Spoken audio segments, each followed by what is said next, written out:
truth isn't positive or negative. It's just the truth. Now, here's some more of it. This is the Sports Source. All right, welcome back to the Sports Source. This segment brought to you by A.G. Hines Company, family-owned for 4 generations. That's over 100 years. That's A.G. Hines Company, folks, the best supplier of building materials and tools in all of East Tennessee. You can call them, you can visit them in downtown Knoxville, or you can see them at aghines.com. Do yourself a favor. If you're doing any kind of home improvement or do-it-yourself project, check with A.G. Hines Company first. All right, this is our Hot Read segment. 2 quick questions. I'm going to start with Mr. Overstreet with the defense. They fought hard. They stopped 2 4th and 1s, including one at the goal line.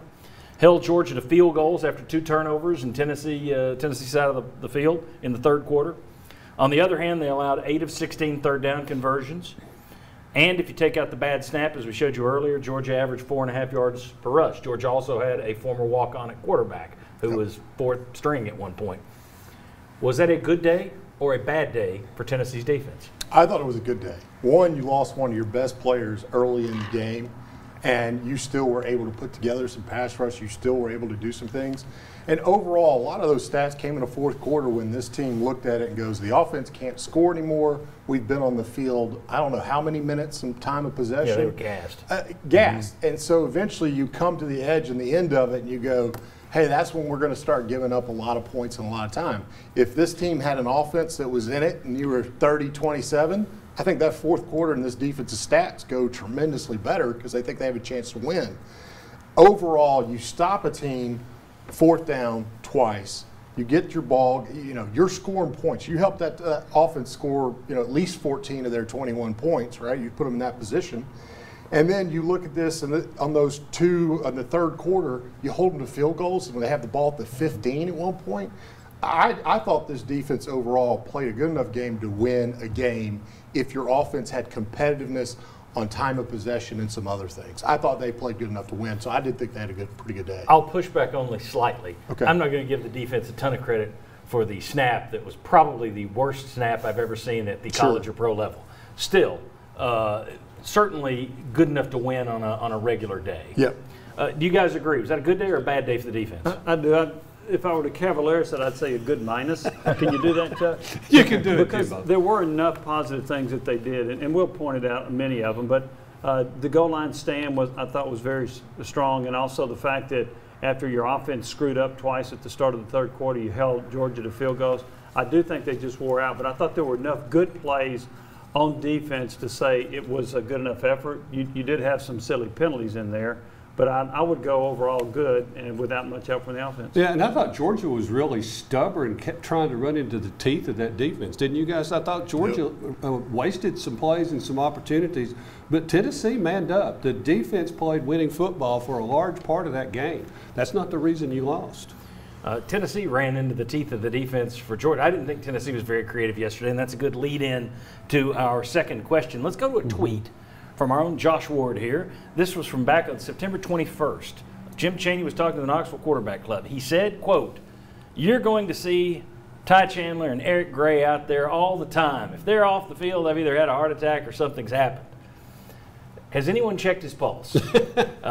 Now, does this mean he's going to play them at the same time together? Or do we all just take it that way? Did he mean, no, there'll be one of them out there at all time? Because I still look at this. My question would be, how would Lane Kiffin use those two?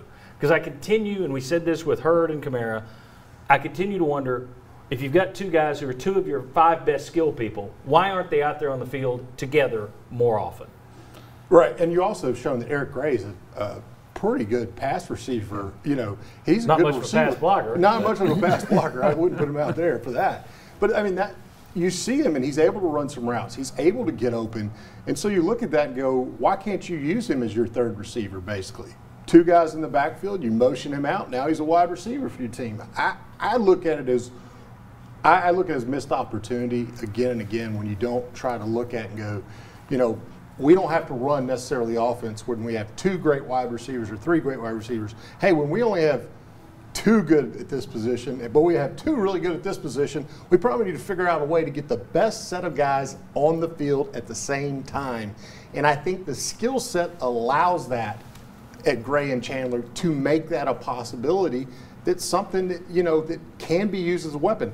Look at how New Orleans does it in the pros. Look at how the New England Patriots have always used it. There are so many examples of when teams have two backs that can run routes and run the ball up in the middle of the teeth of the defense. It's an effective weapon to have them both out there on the field. I definitely took Chaney's remark as having them on the field at the same time. I mean, I don't think you'd check his pulse if he only had one of them out there. So I think that definitely was leading toward we're going to have both of them out there and take advantage of that. And they've not done that. And I don't really understand why. I'm not sure the issues as to why you wouldn't have them both out there. As Will pointed out, Gray can actually line up in the slot. You can have both in the backfield. There are ways to use these guys and take care and with the talents. The other thing, though, that I will note about them yesterday, so they went into the game, and I know it's a small sample size, it's just 2 games, as among the top 10 in the SEC at yards after contact. How many yards after contact did they get against Georgia? Georgia's a very good tackling team, and Tennessee's backs didn't gain much yards after first contact. Yeah, when this offense is seeing so many of the passing plays take longer and downfield, and you saw that several times. Of course, you hit a couple of touchdowns. This offense desperately needs somebody in the slot, and you're also missing a tight end that you can turn to. If you're not going to give Garantano more time to throw, you've got to do something shorter to make the defensive lineman turn and chase. How many times did you make those rushing defensive linemen turn and chase? Not nearly enough.